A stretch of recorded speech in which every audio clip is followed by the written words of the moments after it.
Olá, boa noite. Seja muito bem-vindo, seja muito bem-vinda ao Centro Espírita Morada Cristã. É uma imensa alegria ter você conosco para mais esse instante de harmonização para o atendimento espiritual. Que a luz do amor e da paz envolva seu coração e preencha o seu lar com serenidade, amor e esperança.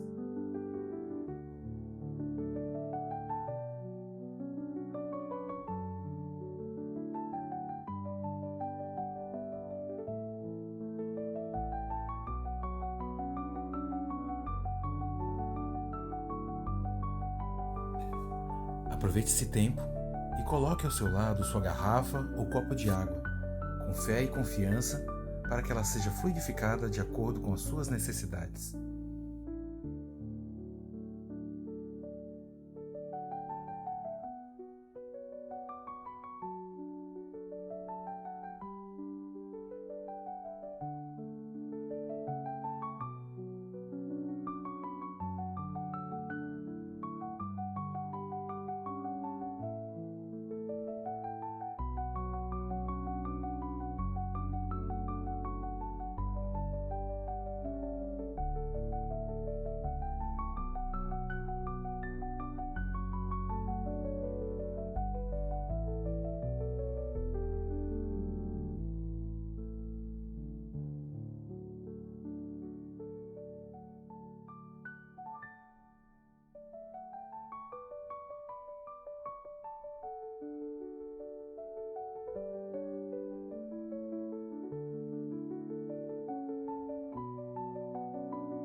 Hoje, daremos início ao nosso atendimento espiritual com a leitura da mensagem de número 27 do livro Ceifa de Luz, psicografado por Chico Xavier, ditado pelo Espírito Emmanuel, editora FEB, com o título Aflição e Tranquilidade. Bem-aventurados os que choram. Jesus, Mateus, capítulo 5, versículo 4. Bem-aventurados os que choram, disse-nos o Senhor. Contudo, é importante lembrar que se existe aflição gerando tranquilidade, há muita tranquilidade gerando aflição. No limiar do berço, pede a alma dificuldades e chagas, amargores e cicatrizes. Entretanto, recapitulando de novo as próprias experiências no plano físico, torna a concha obscura do egoísmo e da vaidade, enquistando-se na mentira e na delinquência. Aprendiz, recusando a lição, ou doente, abominando o remédio, em quase todas as circunstâncias, o homem persegue a fuga que lhe adiará indefinidamente as realizações planejadas. É por isso que na escola da luta vulgar vemos tantas criaturas em trincheiras de ouro, cavando abismos de insânia e flagelação, nos quais se despenham, além do campo material, e tantas inteligências primorosas, engodadas na auréola fugaz do poder humano, erguendo para si próprias masmorras de pranto e envilecimento que as esperam inflexíveis, transposto o limite traçado na morte. E é ainda por essa razão que vemos tantos lares fugindo à bênção do trabalho e do sacrifício, à feição de oásis sedutores, de imaginária alegria para se converterem amanhã em cubículos de desespero e desilusão, aprisionando os descuidados companheiros que os povoam em teias de loucura e desequilíbrio na vida espiritual. Valoriza a aflição de hoje, aprendendo com ela a crescer para o bem, que nos burila para a união com Deus, porque o Mestre te propões a escutar e seguir, em vez de facilidades no imediatismo da terra, preferiu, para ensinar-nos a verdadeira ascensão, a humildade da manjedoura, o imposto constante do serviço aos necessitados, a incompreensão dos contemporâneos, a indiferença dos corações mais queridos e o supremo testemunho do amor em plena cruz da morte. Que assim seja.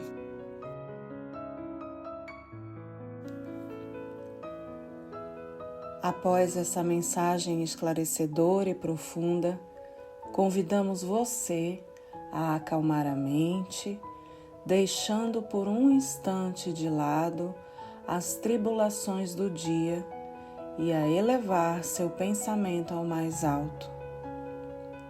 Unamos nossos corações em prece, implorando pela paz e a serenidade que o nosso Mestre Jesus nos oferece. Faremos a prece ante o Divino Mestre, de Irmão X, contida no livro A Luz da Oração, psicografado por Chico Xavier, ditado por espíritos diversos, publicado pela editora O Clarim. Senhor Jesus, grandes reformadores da vida religiosa passaram no mundo antes de ti.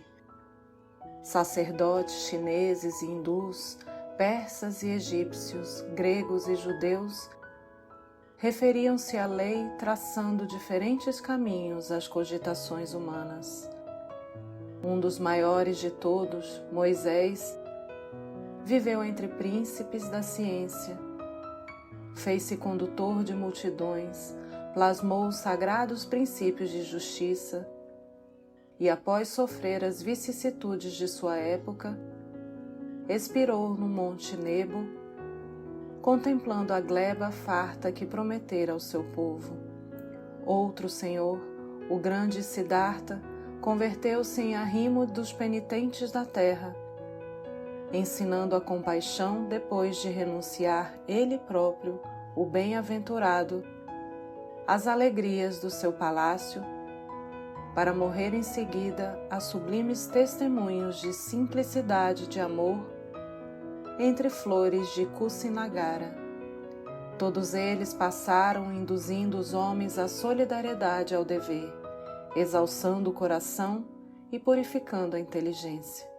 Profetas hebreus numerosos antecederam-te os passos, esboçando o roteiro da luz. Alguns deles encontraram o escárnio e a flagelação em lutas enormes, confinadas, porém, ao âmbito particular do povo a que serviam. Nenhum, no entanto, acendeu tantos conflitos com o mandato de que se faziam intérpretes, quando confrontados contigo, a quem se negou um lar para nascer. Por onde passaste, extremavam-se as paixões. Contrapondo-se ao carinho que te consagravam, as almas simples de Cafarnaum, recebeste o ódio gratuito dos espíritos calculistas de Jerusalém. Em tua entrada, aglutinaram-se a fraqueza e a ingratidão, a crueldade e a secura, tecendo a rede de trevas no qual te conduziram à cruz entre malfeitores. Em oposição à tranquilidade silenciosa que se estendeu sobre a morte dos grandes enviados do céu que te precederam, de teu túmulo aberto ergueu-se a mensagem da eternidade, gritante e magnífica, pela qual os teus seguidores experimentaram a perseguição e o sacrifício, em 300 anos de sangue e lágrimas nos cárceres de martírio ou na humilhação dos espetáculos públicos. É que não apenas ensinaste a bondade praticando-a impecavelmente, mas revelaste os segredos da morte, conversaste com as almas desencarnadas padecentes através dos enfermos que te procuravam, Transfiguraste as próprias energias no cimo do Tabor, dando ensejo a que se materializassem diante dos discípulos estáticos, espíritos gloriosos de tua equipe celeste. Reabriste os olhos cadaverizados do filho da viúva de Naim e trouxeste de novo à existência o espírito de Lázaro, que se achava distanciado do corpo inerte, encarecendo e exaltando a responsabilidade da criatura, que receberá sempre de acordo com as próprias obras. Agarrados à posse efêmera da estação terrestre, os homens não te perdoaram a revelação inesquecível e te condenaram à morte, buscando sufocar-te a palavra, olvidando que a tua doutrina, marcada de amor e perdão, já se havia incorporado para sempre aos ouvidos da humanidade, e retomando-lhes o convívio, ressuscitado em tua forma sublime, mais lhes aumentaste o espanto da consciência entenebrecida. Desde então, Senhor, acirrou-se a antinomia entre a luz e a treva. Os teus apóstolos exibiam fenômenos mediúnicos maravilhosos, arrebatando a admiração e o respeito da turba que o cercava. Mas bastou no dia de Pentecoste transmitissem os ensinamentos dos desencarnados em diversas línguas para que fossem categorizados por ébrios que o vinho fazia desvairar. Enquanto Paulo de Tarso, inspirado, se detinha na Acrópole sobre os grandes temas do destino, conquistava a atenção dos atenienses ilustres, mas bastou que aludisse à ressurreição dos mortos para que fosse abandonado por todos eles a zombaria e a solidão. E ainda hoje, mestre, anotamos por toda parte o terror da responsabilidade de viver. Quase todos os homens aceitam o apoio da religião sempre que se lhes lisonjeie a inferioridade e se lhes endossem os caprichos no culto externo, prestigiando as autoridades de superfície que lhes desaconselhem pensar. Acreditam comprar o céu a preço de oferendas materiais ou de atitudes estudadas na convenção e imaginam que esse ou aquele inimigo está reservado aos tormentos do inferno. Entretanto, se alguém lhes recorda a realidade mostrando a morte como prosseguimento da vida, com a exação da lei que confere a cada criatura o salário correspondente aos próprios atos, azeda-se-lhes o fervor, passando a abominar quantos lhes sacodem a mente entorpecida. E agora, como antigamente, associam rebelião e vaidade para asfixiar o verbo revelador onde surja. Improvisam tentações e pavores ao redor daqueles que se dedicam à verdade. E, se esses lhes não caem nas armadilhas e se lhes não temem as ameaças, empreendem campanhas lamentáveis em que a difamação e o ridículo funcionam por gorilas atrozes nas gargantas que desferem a palavra divina do teu Evangelho libertador.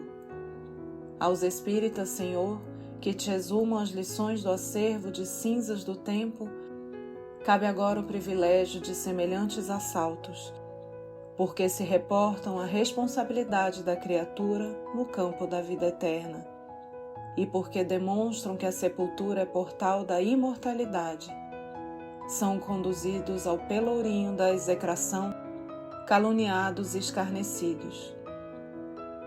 Como se lhes não possa interromper a existência, a fio de espada, emudecendo-lhes a mensagem de luz, pisa-se-lhes o coração na praça pública com as varas da mentira e do sarcasmo, para que o desânimo e o sofrimento lhes apressem o fim.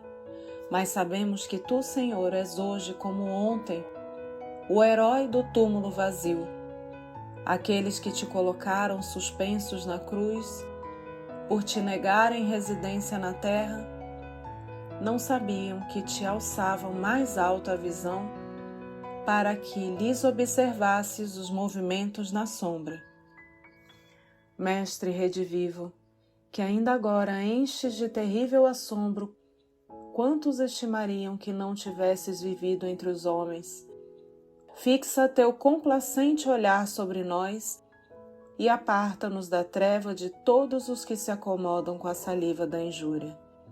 E revigora-nos a consolação e a esperança, porque sabemos, Senhor, que como outrora, antes os discípulos assustados, estarás com os teus aprendizes fiéis em todo instante da angústia, exclamando imperturbável: tende bom ânimo, eu estou aqui.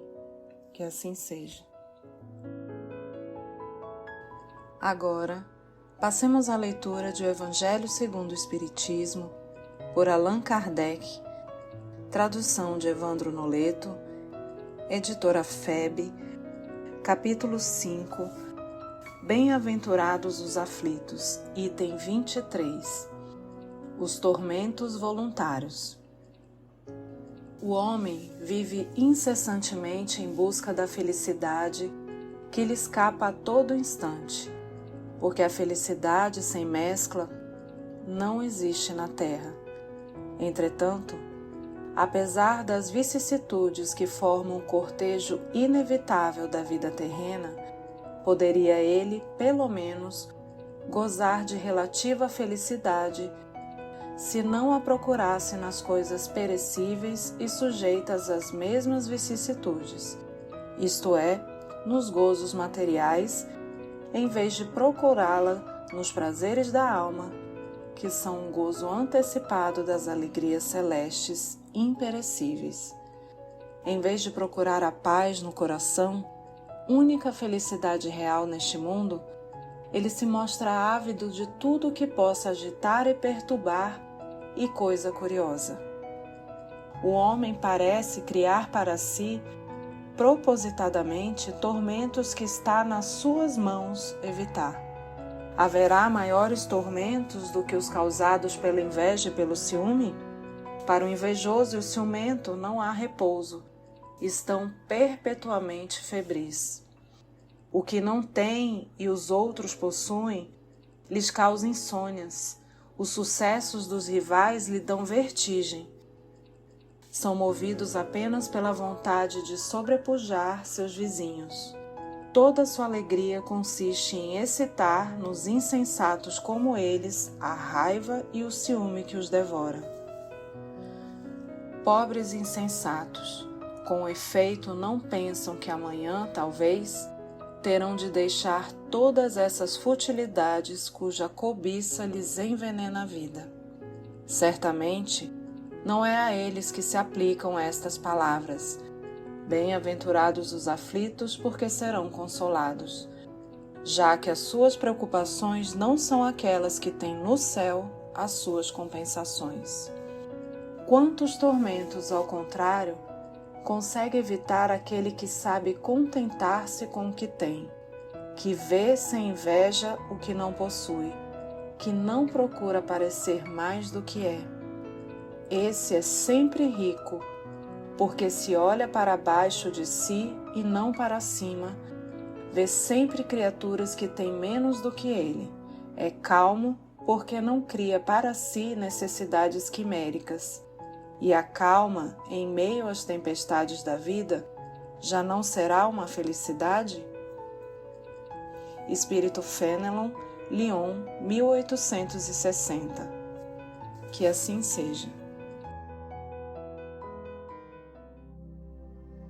Para darmos continuidade ao nosso atendimento espiritual, acomode-se numa posição confortável.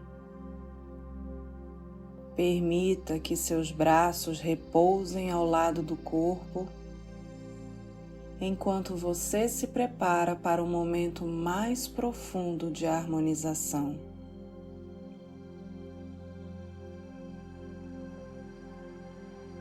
Deixe o corpo e a mente mais quietos, desconectando-se suavemente das tensões do dia. Feche os olhos e sinta a liberdade de pausar. Permita que cada respiração natural o conduza a um estado de relaxamento profundo, sem esforço, apenas fluindo com o ar enquanto sente a suavidade deste instante. Leve sua atenção à respiração, conectando-se com cada inspiração e expiração.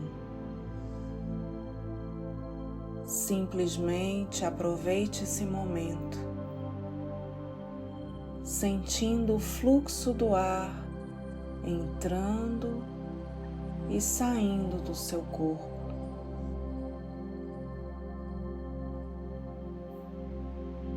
Agora, visualize a imagem serena do nosso amado Mestre Jesus entrando em seu ambiente. Ele está irradiando uma suave luz que envolve todo o ambiente, proporcionando amparo e serenidade. Sinta Jesus se aproximar devagar, envolvendo você num abraço reconfortante. Entregue-se aos braços de Jesus. Revele a Ele baixinho suas fraquezas, dores, dificuldades, seus problemas mais íntimos. Junto ao Mestre estão os trabalhadores da seara de amor e de luz, que neste momento farão uma limpeza e renovação do ambiente, removendo energias nocivas, acolhendo os irmãos sofredores e os encaminhando para atendimento. Agora, os trabalhadores do Cristo iniciam o atendimento diretamente em você. Lhe dão um passe magnético que percorre seu corpo da cabeça aos pés, concentrando energias salutares nas regiões que mais necessitam de cuidado no momento. Permita que essa energia divina inunde cada célula de seu corpo, trazendo tranquilidade e paz à sua mente. Respire profundamente e desfrute deste momento de comunhão. Caso o sono venha, não resista, pode dormir. Este é seu momento de cuidado físico, emocional e espiritual. Um instante só seu para se reequilibrar. Enquanto a música suave continua a embalar essa meditação, sinta-se preenchido de vibrações de amor, paz e luz.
Agora, chegando ao final do nosso atendimento espiritual da noite de hoje, já mais fortalecidos, elevamos nossa gratidão ao Senhor, nosso Deus, a toda a equipe espiritual que atuou para fluidificar nossas águas e trazer um clima de paz e harmonia para nossos lares. Humildemente, Senhor, suplicamos que nos conceda força para continuarmos neste caminho de luz, guiando-nos no entendimento de nossas dificuldades e fortalecendo-nos contra as fraquezas que nos desafiam. Que possamos continuar nessa caminhada de renovação de forças e de dedicação à nossa reforma íntima. Que Sua presença ilumine nossa jornada e que possamos sempre crescer em amor e caridade. Se assim Deus permitir, nos encontraremos novamente na próxima quinta-feira. Que em sua vida prevaleçam luz, paz e a presença constante de Deus. Receba um abraço fraterno e até a quinta que vem.